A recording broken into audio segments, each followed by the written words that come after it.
Welcome to another episode of HBOT Insider. Today we're going to be talking about hyperbarics, DNA, and what are known as sirtuins. So in order to understand how hyperbarics works on repairing DNA or any of the anti-aging or any of the gene expressions or inhibition and influences that come from hyperbarics on our system, you first have to see how the DNA works. So we'll probably all remember from high school biology class what DNA looks like. It's that double helix formation that was made famous by Watson and Crick in the early 1950s. But since then, science has really discovered so much more about DNA and genes and what are known as epigenes. So epigenes are little proteins and enzymes that sit on top of and surround DNA strands, and they influence the expression or the inhibition of the DNA sequences. So it's here that we see the actions of our foods we eat, environmental toxins, the energy from the sun, and all the micronutrients we use as supplements. So if we look at raw DNA in its naked form, we see the double helix, which allows for the translation from DNA to RNA. It's in the RNA that cells produce protein strands necessary for whatever work that cell does. But when it's not in use, if we left it naked, the DNA strand would be about 6 feet long. And that's inside every single cell. So multiply 6 feet by a few billion cells, and there's just no way you could keep that just laying around the body. So the DNA helix gets wound around a group of histones, the same way you would kind of wind sewing thread around a spool. These histones then get spun around into a coil that looks a lot like an old house phone cord, if you know what that is. This is called a helical fiber. And that cord then gets wound around more into a supercoil, then folded into chromatin and eventually the chromosome as a whole. But when you tightly wind and pack it in, it's impossible to find where the instructions are to replicate a certain cell or to express a certain gene. So imagine a 500-page book that you're looking to find a certain phrase. It would take a long time, even if you knew about where in the story that phrase was located. It would be much easier to find it if there was a bookmarker and the passage was highlighted. That's why histones leave what is known as a histone tail, and often on these tails are epigenes. That is what lets the cell know where to start to read as it transcribes the DNA. Hyperbarics has a role in upregulating certain genes and inhibiting others, especially with regard to inflammatory genes. So we need epigenes and histone tails to more easily find those genes, the ones that we use more often. Now with aging, these tails become smaller, or the bookmark shrinks, making cellular function and replication harder, and thus making life shorter. And this is where our sirtuins come in. So sirtuins are signaling proteins that exist across all kingdoms of animals, and they repair and regulate DNA structures. They're in every single cell. Some are inside the nucleus, used for DNA transcription and repair.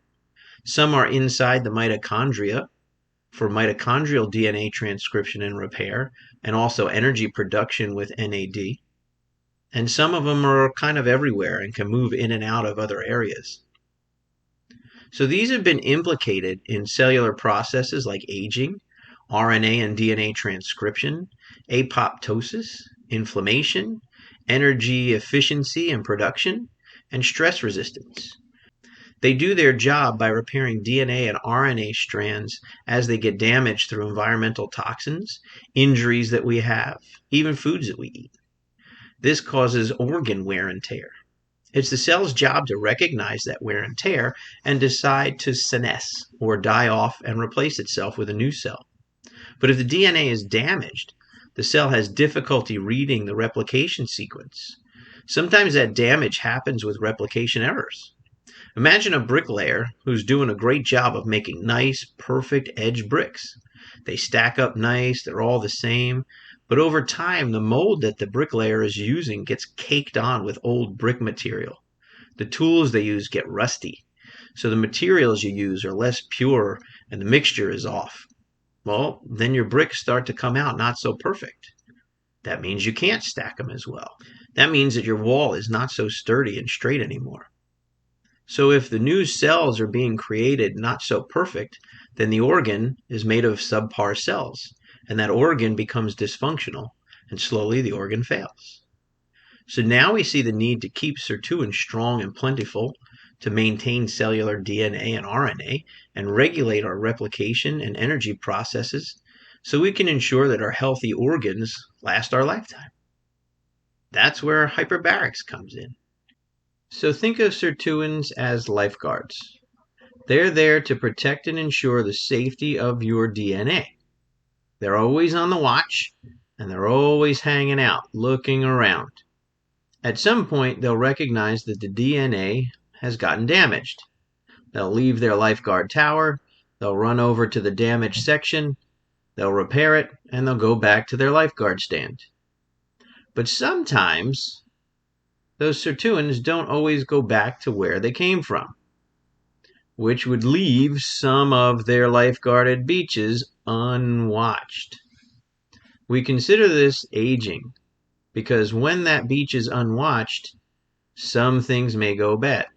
Hyperbarics has been shown to upregulate or downregulate as many as 8,000 genes. A lot of those genes are pro-inflammatory, being downregulated, and anti-inflammatory, being upregulated. Other genes are things like our natural antioxidants, like SOD, or superoxide dismutase, as well as sirtuins. So hyperbarics, again, we know, provides oxygen to the cells, and with oxygen, those cells can do more work. Some of the work that they do is producing sirtuins. The more sirtuins you have, the more lifeguards you have. Well, the more lifeguards you have, the more protection you have.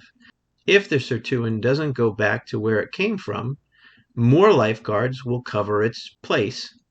So what we see is sirtuins inhibit the growth of cancers through DNA mutations.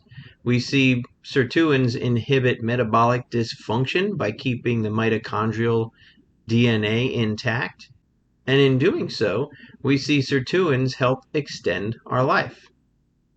So the most important parts about understanding DNA, sirtuins, and hyperbarics are that sirtuins take care and maintain the DNA. The DNA is responsible for replicating cells to keep our organs and our cells healthy. Hyperbarics is responsible for providing the oxygen necessary to perform the work of that replication. It's also necessary in upregulating the genes that are responsible for creating sirtuins and antioxidants and a lot of the other microchemicals that reduce inflammation and promote health. So what do we need to do? Well, as soon as you get an injury, as soon as you notice there's some sort of inflammation going on, get yourself to hyperbarics. Because the sooner you get started, the sooner you finish and restore the natural balance of healthy cellular repair in your body. Hope you learned something. Have a great day.